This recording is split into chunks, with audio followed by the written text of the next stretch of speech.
Hello every friends, welcome to all in all sports. நான் உங்க sports Nitish. எங்களோட அரியண்ணன் வந்திருக்காரு. தேங்க்யூ நிதிஷ். ஆனால் ஒரு பெரிய மகிழ்ச்சியோட இந்த வீடியோ ஆரம்பிக்கிறோம். ஸோ ஒன்று வந்து இந்தியா பாகிஸ்தானை பீட் பண்ணிருச்சு. நம்ம எல்லாருமே நினைச்ச மாதிரி, நம்ம எல்லாருமே சொன்ன மாதிரி.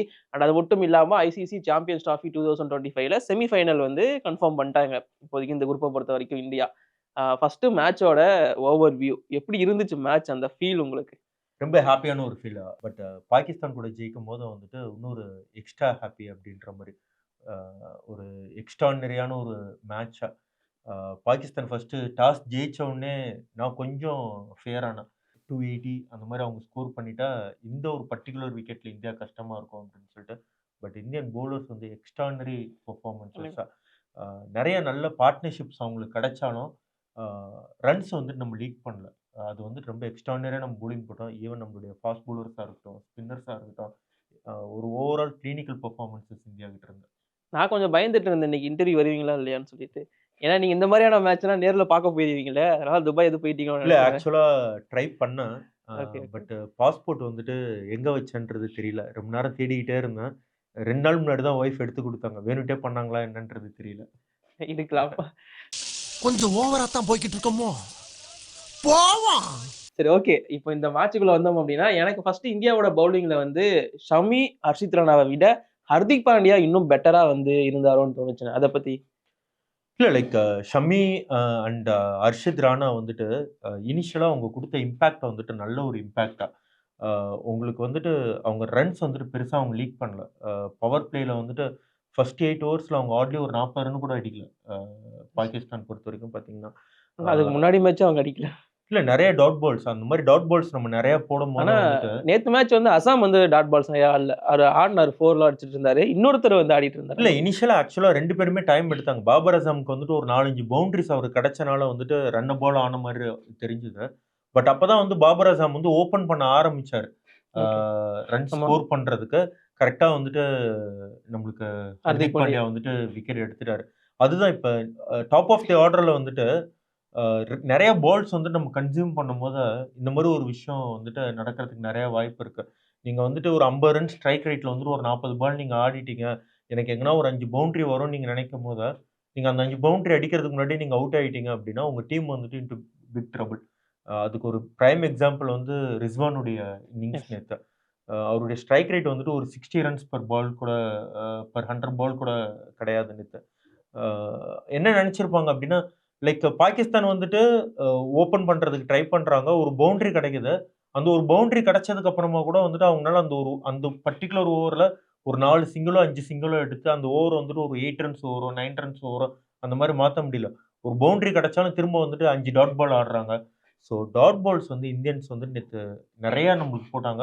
அண்ட் இன்னொரு முக்கியமான விஷயம் வந்துட்டு ஸ்பின்னர்ஸ் எல்லாருமே வந்துட்டு ஸ்டெம்ப நல்லா அட்டாக் பண்ணி போட்டாங்க. எஸ். வெளிய போடல. வித்து குடுக்கல. அவங்களுடைய பேட்ஸ்மேனுக்கு வந்து ரூம் குடுக்கல. அவங்களுடைய ஆர்ம்ஸ் வந்து ஃப்ரீ பண்ணி அவங்க அடிக்கிறதுக்கு. நல்லா பவுலிங் போட்டாங்க. லைக் வெறும் ஃபாஸ்ட் பவுலர்ஸ் மட்டும் கிடையாது. ஸ்பின்னர்ஸ் வந்து எக்ஸ்ட்ரார்டினரியா நேத்து பவுலிங் போட்டாங்க. கண்டிப்பா குல்தீப் யாதவ மென்ஷன் பண்ணி ஆகணும். ஏன்னா அவங்களோட அடிக்கக்கூடிய ஒரு பேட்ஸ்மேன்னா சல்மான் அலி ஆகா தான். ஸோ அவர சொல்லி வச்ச மாரியே குல்தீப் வந்து தூக்குனாரு. அண்ட் அது மட்டும் இல்லாம அதுக்கப்புறமா டெய்லண்டர்ஸ் அஃப்ரிடி, ஷா அவங்களையுமே குல்தீப் யாதவ் தான் எடுத்திருந்தாரு. குல்தீப் யாதவ் விக்கெட்ட பத்தி பேசும்போது அவர் டெய்லண்டர்ஸ் தானே எடுத்தாரு அப்படின்னு சொன்னாலுமே, அவர் ஏற்படுத்தின இம்பாக்ட் ரொம்ப முக்கியமானது இல்ல. இல்ல அதுதான் நான் சொல்றேன். லைக் நீங்க இப்ப வந்துட்டு பேட்டிங் மட்டும் இன் பார்ட்னர்ஷிப்ஸ் ம். அப்படின்னு நம்ம சொல்ல முடியாது. பவுலிங்குமே வந்துட்டு எப்பயுமே வந்துட்டு இன் பார்ட்னர்ஷிப்ஸ் நம்ம சொல்லணும்.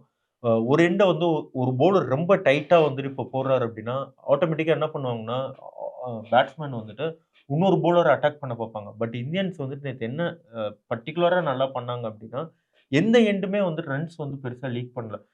குல்தீப் யாதவ் ஒரு எண்ட் ரொம்ப டைட்டா வச்சிருந்தாரு. ம். அதனால அவங்க மத்த பவுலர்ஸ் அவங்க அடிக்க போய் அவங்க வந்து விக்கெட்ஸ் குடுத்தாங்க. அண்ட் கரெக்ட்டான டைம்ல வந்து பார்த்தீங்க அப்டின்னா, குல்தீப் யாதவும் வந்து நேத்து பிரேக் த்ரூ குடுத்தாரு.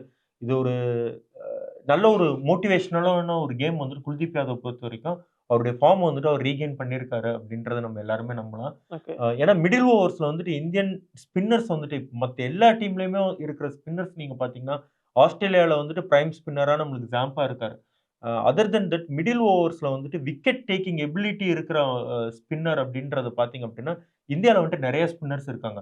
வெறும் ஒரு ஸ்பின்னர் கிடையாது. நீங்க அக்ஸர் பட்டேலையும், ஜடேஜாவும் நீங்க ஆல் ரவுண்டர்ஸ்ன்னு நம்ம சொன்னோம் அப்படின்னா கூட, அவங்க 2 பேருமே வந்துட்டு டெஸ்ட் மேட்ச்ல வந்துட்டு விக்கெட் டேக்கிங் பவுலர்ஸ் தான். ஸோ நம்மகிட்ட வந்துட்டு பார்ட் டைமர்ஸ் கிடையாது. நம்மகிட்ட ஜென்யூன் ஸ்பின்னர்ஸ் இருக்காங்க. மிடில் ஓவர்ஸ்ல வந்து விக்கெட் எடுக்கிறதுக்கு. ஓகே. அண்ட் இந்த மேட்ச்ல வந்து பேட்டிங், பவுலிங் இதெல்லாம் தாண்டி ஃபீல்டிங் ஒரு மிகப்பெரிய இதுவா இருந்துச்சு. ஏன்னா இந்தியாவுல வந்து பார்த்தீங்கன்னா 2 ரன் அவுட் அக்ஷர் பண்ணதா இருக்கட்டும், அண்ட் அந்த பக்கம் பாகிஸ்தான் மிஸ் பண்ண கேட்சஸ், இந்த பக்கம் இந்தியா எடுத்த கேட்சஸ் தான் மேட்சோட ஒரு டிஃபரன்ஸா இருந்துச்சுன்னு எனக்கு தோணுச்சு. அந்த ஃபீல்டிங் பத்தி என்ன நினைக்கிறீங்க? இல்ல டெஃபினட்டா இந்தியாவோட ஃபீல்டிங் வந்துட்டு நேத்து எக்ஸ்ட்ரானரியா இருந்துச்சு. அர்ஷித் ராணா மட்டும் ஒரு கேட்ச் அது வந்துட்டு ரொம்ப ஒரு டிஃபிகல்ட்டான ஒரு சான்ஸ பின்னாடி ரன் பண்ணி ம். எடுக்கணும் அப்படின்றது. பட் அப்ப கூட வந்து பார்த்தீங்கன்னா, அவர் அந்த டிஸ்டன்ஸ் அவர் வந்துட்டு சூப்பரா வந்துட்டு அவர் கவர் பண்ணாரு. பட் அதுல ஒரு பெரிய ஒரு ப்ளஸ் பாயிண்ட் என்ன அப்படின்னா, ரிஸ்வானால வந்துட்டு பெரிய இம்பாக்ட் குடுக்க முடியல. அந்த கேட்ச் டிராப் ஆனதுக்கு அப்புறமா ஹர்ஷல் பட்டேல் வந்துட்டு அதுக்கு அடுத்த பாலே அவர் வந்துட்டு விக்கெட் எடுத்துட்டு இருந்திருப்பாரு. இந்தியாவோட ஃபீல்டிங் வந்து எக்ஸ்ட்ரானரியா இருந்துச்சு. எடுத்தோனே வந்துட்டு ஒரு ரன் அவுட் வந்துட்டு ஆமா. அக்ஷர் பட்டேல் இமாம் அடிச்சதா உல்லக்கு இருக்கட்டும். எடுத்தாங்க. அண்ட் தென் வந்துட்டு லாஸ்ட்டா கூட வந்து ஆமா. எஸ். பார்த்தீங்கன்னா, அந்த ஒரு ரன் அவுட் வந்து எடுத்தது. ஆல்மோஸ்ட் வந்துட்டு அந்த ஸ்கோரிங்ல வந்து நம்மளுக்கு வந்துட்டு ஒரு 10 டூ 15 ரன்ஸ் டிஃபரன்ஸ் நம்மளுக்கு அண்ட் குடுத்திருந்தது. ரன் ரேட்டுமே எடுத்து ஆமா. குடுத்துருக்கோம். ஒரு 10 டூ 15 ரன்ஸ் டிஃபரன்ஸ் நம்மளுக்கு குடுத்திருந்தது. அதுக்கப்புறமா வந்துட்டு இந்தியாவுடைய பேட்டிங் அப்போ அவங்க மிஸ் பண்ண சான்சஸ் சுப்மன் கில்க்கு ஒரு சான்ஸ் குடுத்தாங்க. பட் ஆனா அத ஒரு பெருசா கேப்பிட்டலைஸ் பண்ண முடியல. பட் அது அவர் அவுட் ஆன பால் வந்துட்டு ஒரு எக்ஸ்ட்ரார்டினரியான ஒரு பால். அ ஆப்போசிட் எண்ட்ல வந்துட்டு கோலியே இருந்துட்டு வாவ்! அப்டின்ன மாரி அது ஒரு எஸ். பால் அது. கில்லு அந்த சமயம் வந்து பெரிய ரியாக்ஷன் குடுத்தாரு. என்ன நடந்துச்சுங்க அப்படிங்கிற மாரி தான் ஆமா. பார்த்தாரு. கண்டிப்பா ஒரு இதுவரைக்கும் நான் சாம்பியன்ஸ் டிராஃபி இந்த சீசன்ல பார்த்ததுலயே பெஸ்ட்ன்னு நம்ம சொல்லலாம். இல்ல லைக் நம்ம நெறைய ஃபிங்கர் ஸ்பின்னர்ஸ் நம்ம பார்த்துருக்கோம். லைக் அந்த ஃப்ளிக்கர் நம்ம தமிழ்ல வந்துட்டு சொடக்கு அப்டின்னுவோம். அந்த ஃப்ளிக்கர்ல வந்துட்டு அந்த அளவுக்கு வந்துட்டு ஒரு டர்ன் எக் எக் எக் அ எக்ஸ்ட்ராக்ட் பண்ணது அப்டின்னா, அஜந்தா மெண்டிஸ் அந்த மாரி ம். நெறைய பால்ஸ் வந்து நம்ம போட்டு நம்ம பார்த்துருக்கோம். நேத்து இந்தியா வந்துட்டு இன்னொரு நல்ல ஒரு விஷயம் என்ன பண்ணாங்க அப்டின்னா, அ அவங்க வந்துட்டு அப்ரார மட்டும் அ அவன் தான் வந்துட்டு எங்கள விக்கெட் எடுத்தா முடியும் அப்டின்ற மாரி ஒரு தாட் ஒண்ணு வச்சிருந்து, அவர் வந்துட்டு ப்ளே அவுட் பண்ணிட்டாங்க. ஓகே. பெருசா வந்துட்டு அவருக்கு வந்துட்டு அவர் வந்துட்டு ஒரு பாசிவா அவர ஆமா. அந்த ஆக்கிட்டாங்க. 10 ஓவர் நமக்கு ஆமா. வேணாம். இது வேண்டாம் அப்டின்ற அவ்வளோதான். மாரி பத்தாததுக்கு நம்ம வந்துட்டு ஒரு பெரிய ரன்னும் நம்ம வந்துட்டு எஸ். சேஸ் பண்ணல.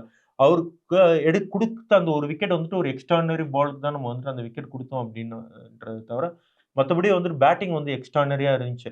நம்ம பாகிஸ்தானுக்கும் இந்தியாவுக்கும் இருக்கிற பெரிய டிஃபரன்ஸ் என்ன அப்டின்னா, நம்ம எவ்ளோ டாட் பால்ஸ் நம்ம பிளேயர்ஸ் ஆடியிருந்தாங்க அப்டின்னா கூட, அத கேப்பிட்டலைஸ் பண்றதுக்கு நம்மகிட்ட வந்துட்டு பிக் ஷாட்ஸ் வந்துட்டு கன்சிஸ்டன்ட்டா ஆடுறதுக்கு நம்மளுடைய பிளேயர்ஸ்க்கு வந்துட்டு டேலண்ட் இருக்கு. அது ஆன் தி அதர் எண்ட் வந்துட்டு பாகிஸ்தான்னால அத வந்துட்டு பண்ண முடியல.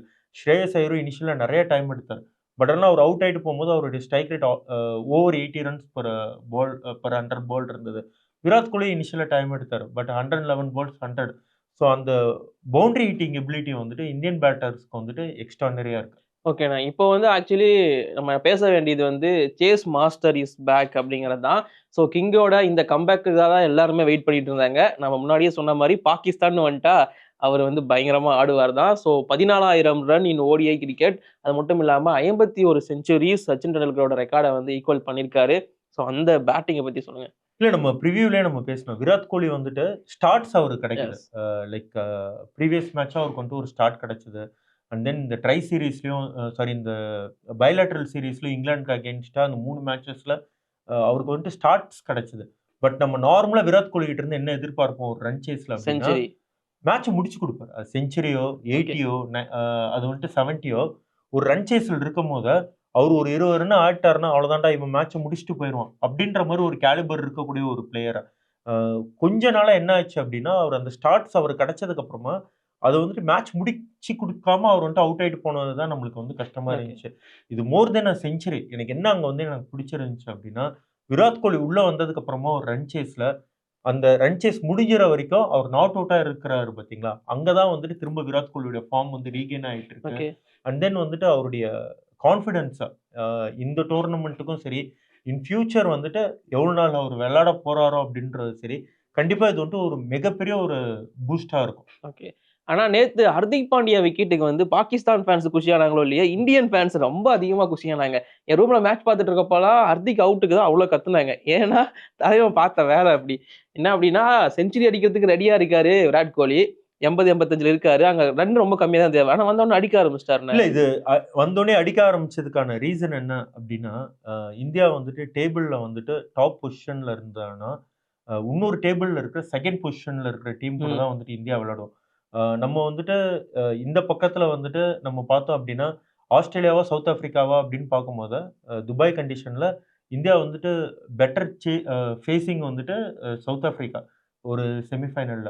ஸோ அந்த மாரி ஆஸ்பெக்ட்ல இந்தியா வந்து என்ன நெனைப்பாங்க அப்படின்னா, டாப் ஆஃப் தி டேபிள்னு வந்து நம்ம இருக்கணும் run rate life. In case suppose New Zealand கூட அந்த ஒரு மேட்ச், ஏன்னா இது வந்துட்டு ஒரு ஹை ஆக்டேன் டோர்னமெண்ட் அப்படின்னும் போது என்ன வேணா நம்ம நடக்கலாம். நியூசிலாந்து கூட மேபி நம்மளுக்கு வந்துட்டு ஒரு பேட் டே இருந்துச்சு அப்படின்னாலும் நம்மளுக்கு ஒரு ஆப்பர்ச்சுனிட்டி இருக்கு. அந்த ஆப்பர்ச்சுனிட்டியை வந்து மேக்ஸிமைஸ் பண்ணிக்கணும் அப்படின்னு நினைக்கும் போது விராட் கோலி மாதிரி ஒரு பிளேயருக்கு வந்துட்டு 100ன்றது ஒரு விஷயம் கிடையாது. கண்டிப்பா. இன்னும் வந்துட்டு பார்த்தீங்கன்னா, விராட் கோலி அவரோட கரியர் முடியறதுக்குள்ள இன்னொரு 10, 15 செஞ்சுரி அடிச்சா கூட நம்மளுக்கு அதுக்கு வந்துட்டு ஆச்சரியப்படுறதுக்கான விஷயம் கிடையாது. பட் இந்த மூமெண்ட்ல இந்தியாவுக்கு வந்துட்டு என்ன தேவை அப்படின்னா, ஒரு பெட்டர் ரன் ரேட்ட நம்ம எவ்வளோக்கு எவ்வளோ நம்ம நேத்து அந்த மேட்ச சீக்கிரமா முடிச்சோமோ, அவ்வளோக்கு அளவுக்கு நம்மளுக்கு வந்துட்டு நம்மளுடைய நெட் ரன் ரேட் நம்மளுக்கு அதிகமாகும். ஸோ அதுக்கான அப்ரோச்சா தான் ஓகே. இருந்திருக்குமேன்றத தவிர, கோலி செஞ்சுரி அடிக்கக்கூடாதுன்னு சொல்லிட்டு ஹர்திக் பாண்டியா இல்ல ஆடியிருக்க மாட்டாரு இது கண்டிப்பா. ஃபர்ஸ்ட் டைம் அவரு பண்ணா பிரச்சனை இல்ல. இதுக்கு முன்னாடியே பண்ணியிருக்காரு. ஸோ நெறைய ஓகே. மீம் அவர வச்சு தான் இப்ப ட்ரெண்ட் ஆயிட்டு இருக்கு. இதெல்லாம் விட இந்த மேட்ச் வந்து பாகிஸ்தானுக்கு ரொம்ப முக்கியமான ஒண்ணு. Defending champions. அவங்க தான் ஹோஸ்டிங் கண்ட்ரி. பட் இருந்தாலும் எதனால இந்த மேட்ச தோத்தாங்கன்னு நெனைக்கிறீங்க? எனக்கு வந்து இந்த அவங்க மேல போட்ட பிரஷரே வந்து அவங்களுக்கு ஆபத்தா மாறிடுச்சோ அப்படிங்கிற மாரி இருந்துச்சு. ஏன்னா நேத்து ஃபுல்லா சோசியல் மீடியால பாகிஸ்தான் தான் வின் பண்ணும். எல்லா பிரெடிக்ஷனையும் எடுத்து போட்டு பாகிஸ்தான் தான் ஜெயிக்கும். இந்தியாவ ஈஸியா அடிச்சுருவாங்க. இந்த மாரியான பிரஷர்ஸ். நீங்க வின் பண்ணியே ஆகணுங்கிற பிரஷர் மாரி போட்டாங்க. அதனால தான் வந்து இவங்க தோத்துட்டாங்களா? இல்ல media pressure, dressing room pressure எல்லாமே வந்துட்டு பாகிஸ்தானுக்கு இருக்கு. ஏன்னா ஃபர்ஸ்ட் மேட்ச் வந்து பாகிஸ்தான் வந்துட்டு நியூசிலாந்து கூட வந்துட்டு தோப்பாங்கன்ட்டு யாருமே எதிர்பார்த்திருக்க மாட்டாங்க. அவங்களுடைய ஹோம் கண்டிஷன்ல பிளேயிங் அட் ஹோம். இது கூட வந்து பார்த்தீங்கன்னா, துபாய் வந்து விளையாடுறாங்க. ஸோ அப்படி இருக்கும்போது அ ஸ்ட்ரெய்ட்டாவே வந்துட்டு அவங்க வந்துட்டு ஒரு பிரஷரான ஒரு சிச்சுவேஷன்ல தான் வந்தாங்க. அது அவங்களுடைய பாடி லாங்குவேஜ்ல இருந்தே நம்மளுக்கு தெரிஞ்சிருக்கும். 2 டீமும் வந்து விளையாடுறத வச்சு பார்க்கும்போது, இந்தியாவோட பாடி லாங்குவேஜ் வந்துட்டு ரொம்ப பாசிட்டிவா இருந்துச்சு. Compare with Pakistan. ஆ வெறும் பேட்டிங்ல மட்டும் இந்தியா வந்துட்டு அவங்கள டாமினேட் பண்ணல.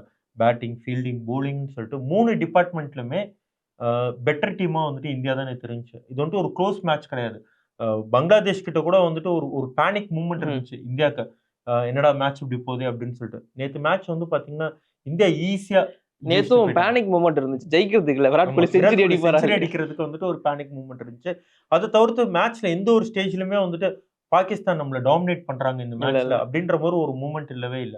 அ 3 டிபார்ட்மெண்ட்லுமே இந்தியா வந்துட்டு கிளினிக்கல் பெர்ஃபார்மன்ஸஸ். ஓகே. ஆனா கண்டிப்பா இந்தியா வந்து இப்போ செமிக்குள்ள போயிட்டாங்க. பாகிஸ்தான் வெளிய போயிட்டாங்க. இன்னைக்கு ஒரு மேட்ச் இருக்குண்ணே. அது இல்ல சும்மா கம்பல்சரி வந்துட்டு பாகிஸ்தான் வெளில போயிட்டாங்கன்றத நம்ம சொல்ல முடியாது. ரன் ரேட் கூட அடி இன்னைக்கு வாங்கியிருக்கு. மேட்ச் வந்துட்டு ரொம்ப குரூஷியல். லைக் ஆமா. பங்களாதேஷ் அண்ட் நியூசிலாந்துடைய மேட்ச் வந்துட்டு ரொம்ப குரூஷியல். இஃப் சப்போஸ் பங்களாதேஷ் வந்துட்டு ஜெயிச்சுட்டாங்க அப்படின்னா, பாகிஸ்தானுக்கு ஒரு அவுட் சைட் சான்ஸ் இருக்கு. பட் சப்போஸ் வந்துட்டு பங்களாதேஷ் வந்துட்டு ஜெயிச்சுட்டாங்க அப்படின்னா, deserving team to go for the next round வந்துட்டு பங்களாதேஷ் தான். திரும்ப பாகிஸ்தான் கிடையாது. ஸோ வெயிட் பண்ணி பார்க்கலாம். ஓகே. அதான் இன்னைக்கு மேட்ச் நியூசிலாந்து வெர்சஸ் பங்களாதேஷ். என்ன ப்ரெடிக்ஷன் உங்களோடது இன்னைக்கு? இல்ல நியூசிலாந்து தான் ஜெயிப்பாங்க அப்படின்றது எனக்கு தோணுது. பட் ஆனா ஒரு க்ளோஸ் மேட்ச்சா இருக்கிறதுக்கான வாய்ப்பு இருக்கு. பங்களாதேஷினுடைய ஸ்பின்னர்ஸ் வந்துட்டு பெட்டரா பெர்ஃபார்ம் பண்ணாங்க அப்படின்னா, இந்த மேட்ச் வந்துட்டு கொஞ்சம் க்ளோஸா போகும். And at the same time வந்து அ பங்களாதேஷுடைய டாப் ஆர்டர் வந்துட்டு ஃபயர் ஆகணும். லாஸ்ட் மேட்ச் இந்தியா கூட வந்து பார்த்தீங்கன்னா, அவங்களுடைய டாப் ஆர்டர் வந்து ரொம்ப குயிக்கா ஆமா. நம்ம வந்துட்டு இது பண்ணிட்டோம். 5 விக்கெட்ஸ் ஃபார் 35 அப்படின்ட்டு இருந்துச்சு. ஸோ அந்த மாரி இல்லாம பங்களாதேஷுடைய டாப் ஆர்டர் வந்துட்டு ஒரு நல்ல ஃபைட் ஒண்ணு குடுத்தாங்க அப்படின்னா, இது ஒரு க்ளோஸ் மேட்ச்சா இது போறதுக்கு வாய்ப்பு இருக்கு. ஓகே. இப்ப நியூசிலாந்து ஜெயிக்கணும் அப்டின்னா, அந்த டீம்ல இருந்து யார் பெர்ஃபார்மன்ஸ் பண்ணணும்? And same Bangladesh. இல்ல யாரு? நியூசிலாந்துல வந்துட்டு நியூசிலாந்துடைய கிரிக்கெட் நம்ம ட்ரெடிஷனலாவே பார்த்தோம்னா, வெறும் ஒரு பிளேயர் ஆமா. மட்டும் பெர்ஃபார்ம் பண்ணி அந்த டீம் வந்து ஜெயிக்கும் அப்படின்ற மாரி ஒரு டீம் கிடையாது. ஆ இப்ப கிளென் பிலிப்ஸ் வந்துட்டு ஒரு 20 பால் ஒரு 30 ரன், 40 ரன். டேரல் மிச்சல் அந்த டீம் எப்படின்னா, எல்லாருமே வந்துட்டு ஒரு 30 ரன், 25 ரன் அந்த மாரி தான் அடிப்பாங்க. பார்த்தா டீம் ஸ்கோர் வந்துட்டு 280, 300 இருக்கும். அந்த மாரி ஒரு டீம். ஸோ அவங்க டீம்ல வந்துட்டு நெறைய மேட்ச் வின்னர்ஸ் இருக்காங்க. வெறும் ஒரு மேட்ச் வின்னர் சரி ஓகே. அப்படின்றத நம்ம இன்னைக்கு சொல்ல யார் முடியாது. அடிப்பாங்கன்னு நீங்க நினைக்கிறீங்க? இல்ல உங்களோட லைக் ப்ரெடிக்ஷனா? கேன் வில்லியம்சன் வந்துட்டு ஒரு நல்ல ஃபார்ம்க்கு வரணும் அப்படின்றது என்னுடைய சேம் ஆசை. டூ கேன் அடிக்க மெயின் வாய்ப்பு. விஷயம் இன்னொன்னு என்ன அப்படின்னா, ஸ்பின்னர்ஸ் வந்து நல்லா ஹேண்டில் பண்ணக்கூடிய மிடில் ஆர்டர்ல வந்துட்டு நல்லா ஹேண்டில் பண்ணக்கூடிய ஒரு எபிலிட்டி இருக்கிற ஒரு பிளேயர் நியூசிலாந்துல அப்படின்னா, Kane Williamson and Tom Latham 2 பேர் தான். ஸோ கேன் வில்லியம்சன் வந்துட்டு ஒரு கீ பிளேயரா இருப்பாரு இந்த அப்படின்றது தோணுது. ஃபேப் ஓவர்ல வந்து ரூட் நல்ல ஃபார்ம்ல இருக்காரு. இப்ப ஸ்மித் ஃபார்முக்கு வந்துட்டாரு. விராட் செஞ்சுரி அடிச்சிட்டாரு. கேன் மட்டும் கொஞ்சம் பேலன்ஸ் இருக்குன்னு தோணுது. அது இன்னைக்கு நடக்குமோங்கிறது எனக்கு கண்டிப்பா. தோணுது. சப்போஸ் பங்களாதேஷ்ல வந்து யார் பெர்ஃபார்ம் பண்ணா நல்லா இருக்கும்னு நினைக்கிறீங்க? அ அவங்க டீம் கீப்பர் ரஹீம் இருக்கார்ல, அவர் முஷ்ஃபிகுர் வந்துட்டு ரஹீம் நல்லா சீனியர் பிளேயர். நல்லா வந்துட்டு பெர்ஃபார்ம் பண்ணணும். அ ஏன்னா மேபி அவருடைய லாஸ்ட் ஐசிசி டோர்னமெண்ட்டா எஸ். கூட இது இருக்கலாம். அவங்க டீம்ல நம்ம நெறைய ஸ்டார் பிளேயர்ஸ் நம்ம பார்த்துருக்கோம். ஷகீப் பார்த்துருக்கோம். தமீம் இக்பால் பார்த்துருக்கோம். அந்த ரேடர்ல இருந்த ஒரு பிளேயர் வந்துட்டு இப்ப இன்னும் இவர் தான் விளையாண்டுட்டு இருக்காரு. அண்ட் இன்னொரு முக்கியமான ஒரு விஷயம் அவங்க வந்துட்டு முகமதுல்லாக்கு வந்துட்டு ம்ஹ்ம். சான்ஸ் குடுக்கணும் அப்படின்ற மாரி எனக்கு தோணுது. ஏன்னா முகமதுல்லா வந்துட்டு ஈஸியா வந்துட்டு உங்களுக்கு ஒரு 6-7 ஓவர் போடக்கூடிய ஒரு எபிலிட்டி இருக்கிற ஒரு கண்டிப்பா. Tall off spinner.